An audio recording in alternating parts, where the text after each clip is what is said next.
ఈ రోజు నిర్వహించిన నీట్ ప్రవేశ పరీక్షకు హాజరయ్యేందుకు అశ్విని అనే విద్యార్థిని జనగామకు వచ్చింది. ఆమెకు పెంబర్తి గ్రామంలోని కళాశాలలో పరీక్షా కేంద్రం కేటాయించబడింది.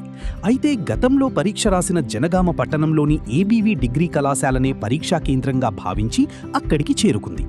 పరీక్ష సమయం సమీపిస్తున్న వేళ హాల్ టికెట్ను పరిశీలించిన పోలీసులు విద్యార్థిని తప్పు కేంద్రానికి వచ్చిందని గుర్తించారు. దీంతో తీవ్ర కంగారుకు గురైన అశ్విని కన్నీటి పర్యంతమైంది. ఈ విషయాన్ని అక్కడ విధుల్లో ఉన్న ఎస్ఐలు భారత్, రతీష్, చెన్నకేశవులు వెంటనే డీసీపీ రాజమహేంద్ర నాయక్ దృష్టికి తీసుకెళ్లారు. పరిస్థితి అత్యవసరమని గుర్తించిన డీసీపీ వెంటనే విద్యార్థినిని అసలు పరీక్షా కేంద్రానికి తరలించాలని ఆదేశించారు. డీసీపీ ఆదేశాలతో జనగామ ఎస్ఐ చెన్నకేశవులు వెంటనే చర్యలు చేపట్టి విద్యార్థినిని అధికారిక పోలీస్ వాహనంలో ఎక్కించుకుని సైరన్ మోగిస్తూ పెంబర్తి వైపు బయలుదేరారు.